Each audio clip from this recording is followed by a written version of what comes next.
Welcome to The Kingstonian, a podcast that profiles individuals who are passionate about what they do for a living, about what organization they belong to, or simply passionate about the community they are a part of.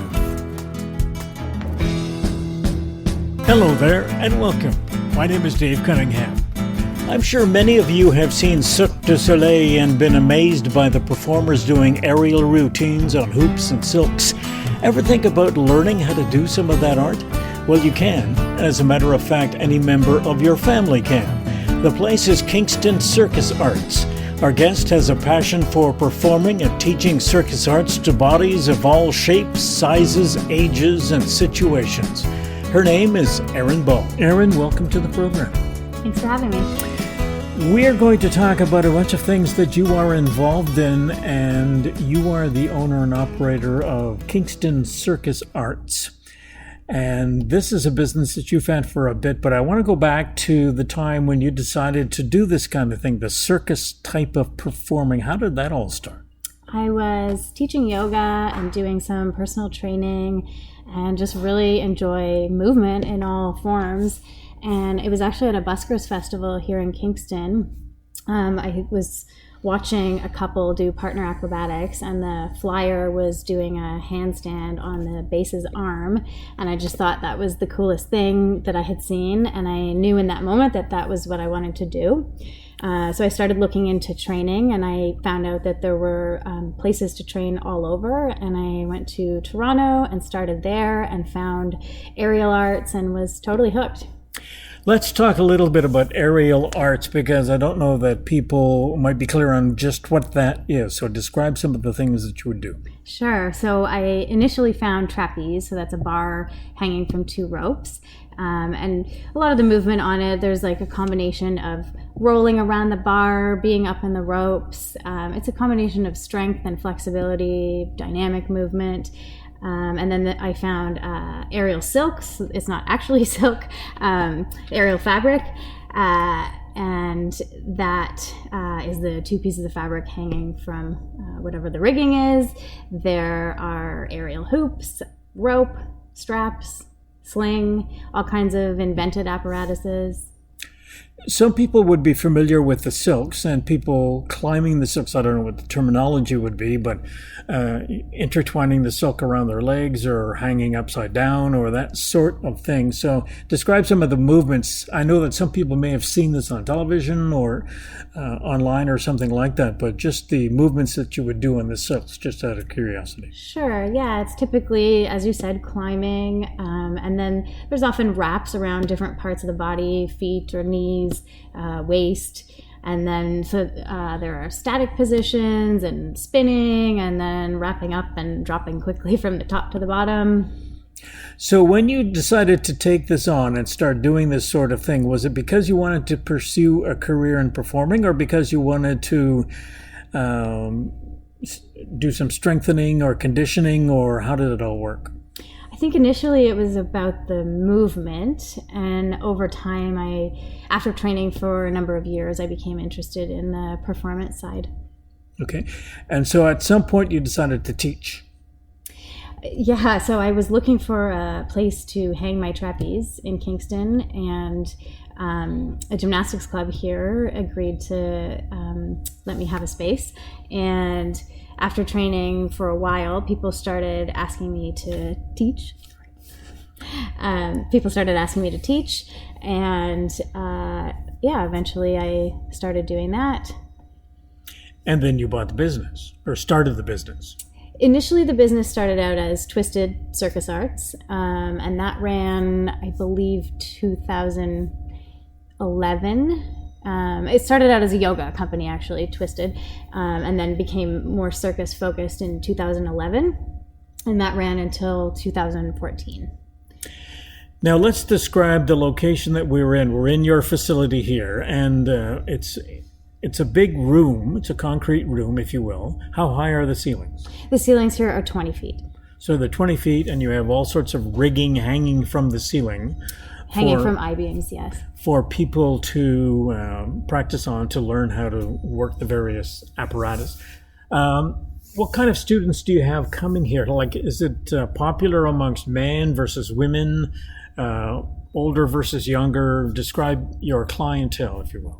Sure. I mean, I've visited circus schools all over the place, and that kind of varies. And I would say circus in and of itself is open across the board to people of all ages. And here specifically, we tend to get more women. We have people of all ages. So I've had students less than a year old right up into their 70s. And then I try to focus on diverse people here. So it's an accessible facility. We have a lot of amputees coming in, people with different bodies. When you talk about people coming in who are amputees or have limbs that have been lost for whatever particular reason, so you went through a life-changing event in 2014, correct? That's right. So you had an accident? Yes. So you have become an amputee yourself. That's right. Okay. So that I would gather from the descriptions that I've seen on your website, that opened up a whole new thing for you in terms of offering the opportunity for people who were in a similar circumstance to come in here and take advantage of the facility. So describe that change in terms of focus. Sure. Initially, after my accident, so I lost both of my lower legs. It took me about 11 months to really kind of wrap my head around it. And initially, I thought that my circus career was over because I had never known anyone or seen anyone with a different body doing circus. And so I couldn't imagine that. And eventually, after I went through a period of grieving and processing, I decided that I would move forward with life. And for me, that meant continuing with circus. I didn't know what that meant or if it would even be possible. And initially, I tried to relearn everything in the way that I had done it before. And so now I had these two heavy, awkward prosthetic legs that wouldn't move the way that I wanted them to. And so I built my strength back up that way. But it definitely, for me, wasn't what I knew it could be or felt like it could be. And at some point, I took my prosthetic legs off. And in the beginning, I was really hesitant to do that. But eventually, that became a real light bulb moment for me where it felt free. Mm-hmm. I felt like that was my natural body, and I knew how to move that, and I didn't have to worry about these other pieces that wouldn't move the way I wanted them to move.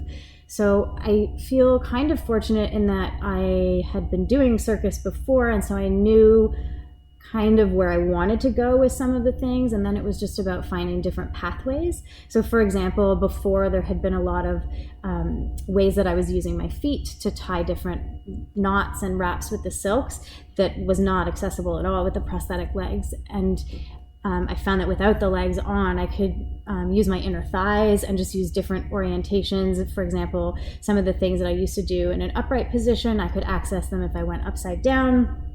So yeah, it just became about finding the uniqueness in my body and figuring out how that works now. How difficult was that to translate to the students that came in that were themselves amputees? So I think the first amputee that I had come in was maybe a year and a half after I started retraining. And I actually didn't even know when she came in. And I looked at her waiver and it said amputee. And at first I tried teaching her the way that I was teaching everybody else. And it wasn't working. And eventually it hit me, of course not. I've had to work differently with myself. So why would I not work that way with her? And so over time that's become more refined. And I used to teach in a way that was, how can I say it? More rigid. And what I found working adaptively, so whether it's amputees or any person in the disability community, or really people in general, I try to work with more generalized movements. So for a warm-up, instead of saying like, okay, we're all going to run and jump now, can move as quickly as you can move in whatever way your body wants to move. Mm-hmm. So things like that. Makes it more comfortable for them once they get that. Yeah. Let's talk a little bit, ERIN, about circus in general. I mentioned before we started recording that a few months ago I did a program with a fellow named Greg Phillips, who is a juggler. So it's not something that you generally think someone would have as a hobby. This is even more different, if we can say, in terms of climbing silks or climbing or getting on a hoop and doing things up in the air. You do performances as well as teach. That's correct. Right. Okay. Yes. What is the market like for somebody like you who wants to do performances? Like, would you have a fair business on that side of the equation?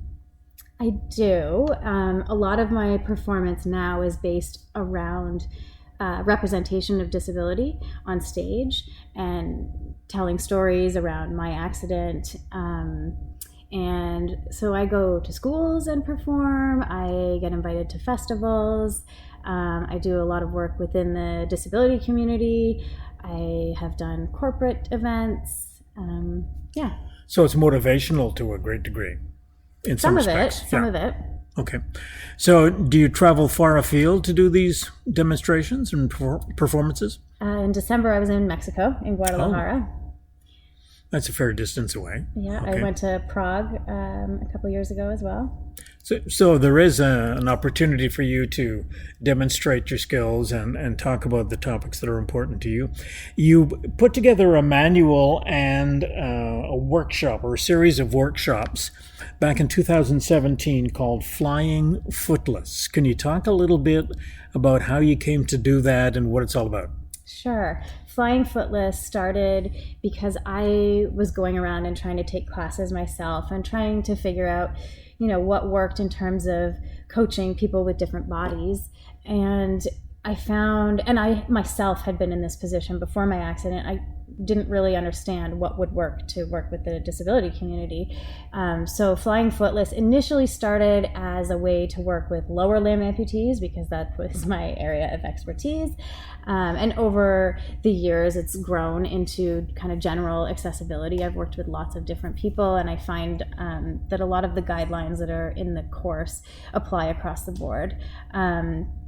So it is for circus coaches or really any movement-based teacher who wants to talk about and learn about how practices for working adaptively. So the workshops are for teachers who are going to be teaching other people. I'm interested in getting a sense of what your workshops do for, or your classes rather, do for the students who come in. What kind of reaction do you get from them once they get into what you're doing? Well, I run a yearly circus camp for adult amputees called Camputee. And so this year will be the third year. And I've gotten feedback from people who have come from across North America to spend the week here doing circus. And they love it. I think a lot of people in the disability community have either felt like it was just something that was not available to them, or maybe they've been told, no, you can't do this. So I think it's really empowering to create that space. So what are the camps like? So they are week-long camps here in this facility? That's right. Okay, and what do you do in the camp? Just the sorts of things that you would do in the classes? Yes, more intensively. So I work from a place of instead of me deciding here's what we're going to do and thinking that I need to kind of know what each person is experiencing. I have no idea. Somebody who has an upper limb difference, I don't know what their experience is, but they live in their bodies every single day. Yeah. So I look at it as they are the expert in their own body, and I know some things about circus, so I have ideas, so we're going to work together and figure things out. So it's kind of an exploration. We spend usually the first 3 days trying out all kinds of different apparatuses and movements and seeing what works, and then towards the end of the week we start working on a showcase show, and then we perform. Now, the classes that you run here are not just for folks that are disabled in some way, shape, or form. You have classes for everybody. do you not? That's right. Yep. We have all kinds of classes. We have lots of different aerial classes. So the silks, the hoop, the trapeze. We have kids classes. We have family circus classes, handstands, partner acrobatics, flexibility. And then we also have a performance team and a junior performance team. And you have a senior performance team. That's right. You told me. So when we're talking seniors, like if you're doing dance class, if you're talking dancing, senior is 35 and over. But in my mind, seniors are much older than that. So would you have like senior citizens come in here and do stuff? Absolutely. Okay. Yeah, absolutely. That's not what I consider the senior performance team, but we do have seniors come in. Yeah. So, and we also offer parties. We do birthday parties for kids, for adults. We do bachelorettes, you name it. All sorts of things. So I think it would be interesting to watch families in action. Yeah, you said you have families come in here and do stuff together. Yes. Because that would be an interesting thing. So what sorts of things would the families as a group do? They typically start with a circuit that involves some hoops and different props, and then they do human pyramids, and then they find ways to get in the air together, sometimes cocoons in the silks and holding kids up. How do you handle the business of being afraid of climbing up high? A lot of people come in here with a fear of heights, and we do everything low first, so people would never go up high before they're very, very confident with whatever they're doing very close to the ground. And we use mats under the apparatus. How quickly do people get used to the business of being up high? It really depends on the person. Mm-hmm. Everybody comes in, bringing what they bring. Some people are really strong and not afraid of heights, and some people are really flexible, and it just really depends on the person. Yeah. I know that there are some folks that are afraid of heights. I would be one of them, but going up in a hot air balloon, for instance, so that's high, but it's not something that bothered me. And I gather there would be people who would come in here who get used to the fact that, okay, well, I'm comfortable with the hoop, and even though it's high, I'm still comfortable because I know how to get around on the hoop or climb on the silks. Exactly. And with the silks, it's all about knowing what the wraps are around your body. And I myself am very comfortable in that because I'm holding on to something. Right. You have an outfit called Legacy Circus. So this is your performance arm of your company, if you will, correct? That's right. Kingston Circus Arts also does performances, but Legacy Circus is a company based around inclusive performance. It's run by Vanessa Furlong of Halifax and myself, and we met at an event called Circus Sessions in Toronto in 2016, and it was actually my first big show after my accident. And Vanessa was dancing on stilts, and we had a mentor, and the mentor said, well, you have weird long legs and you have weird prosthetic legs, you two should work together. And we did, and we created a piece, and we just really hit it off, and we decided to keep working together. And it's evolved over the years, and right now we have a show called The World at Our Feet, and it tells the story around my accident, and Vanessa is on stilts and doing all kinds of amazing things and kind of guiding me through the process of relearning to live, basically. And we try to be as inclusive as possible. So we've been working with a blind artist named Alex Bulmer, and she's been helping us to enhance the story for blind audiences. That would be interesting because there's no audio when you're doing your act, correct? Well, we've added audio. Okay. So we have a narrator, and then also things like, so we wanted to be creative in terms of how could we give a description of me without just saying ERIN is. And Alex came up with the idea of playing the missing persons report that went out at the time of my accident and tailoring it to what we need in the script. And so that's the way we've given the description. I'm interested to know, when you take the show on the road, it's not very easy to find a place to do this show because you have to do do you do the aerial stuff in your show? Or? Yes, we do. Yes. So we have a portable rig. Okay. Yes. So you have a portable rig that you carry around with you. That's right. Okay. How many people are there like you who are doing these performances across the country? Do you know? I don't know exact numbers. I have met more and more people through social media, and there are pockets of people doing this work around the world. Overall, not that many, but it is growing. And I would guess that there is much more interest in this sort of thing as the old-fashioned circuses fade away, the ones that involve animals. Right. And people are gravitating more to watching people perform and do things, whether they be on the ground or up in the air. So that becomes a more popular event for people to go to. So you are sort of playing into this and taking advantage of this interest in this type of, would you call it a sport? Or performance art, or? I would call it art, yeah. Mm-hmm. Yeah. I mean, it's kind of both. I mean, it's very physical, and it's an art form. So when you're doing your performances and you're coordinating with your friend in Halifax, how are you doing that if you're in Kingston and she's in Halifax? Lots of phone meetings, and we... Skyping? FaceTiming, yeah. Okay. Yeah. And then we get together whenever we can. So usually every couple of months, and we work from the time we wake up until the time we go to sleep and just, get it done. So we wrote an entire show. It took us 3.5 years, but living halfway across the country from each other. Mm-hmm. That would make it a little difficult. Now, I'm told that you write a column in The Wig. That's right. What kind of column is it? It's called No Feet and a Heartbeat. Basically, it is about life since my accident and my perspective on disability. And you're really big on utilizing legs and feet and all the names of your various things. And I noticed that you have earrings on that are little legs. Yes, leg earrings that I made from a Barbie doll. So what's up in terms of productions that you may have planned going forward? I have a student showcase coming up on February 8th. So we'll be including some of the enhancements for blind and partially sighted audiences. We have an ASL interpreter, and I think we have 14 acts doing mainly aerial arts, all here at Kingston Circus Arts. Okay, so that's not too far off. Yeah. Okay, so everything is in place and prepared for Coming that along. particular show. Yeah.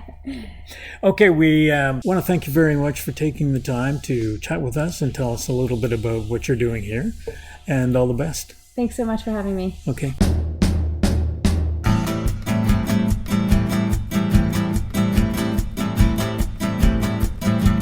Theme music for the program is Stasis Oasis, a tune written and performed by Kingston musician Tim Aylesworth. If you have any questions, comments, or suggestions about any of our episodes, please send a note to the Kingstonian Podcast Facebook page. This is Dave Cunningham from Kingston, Ontario. Thank you for listening. Until next time.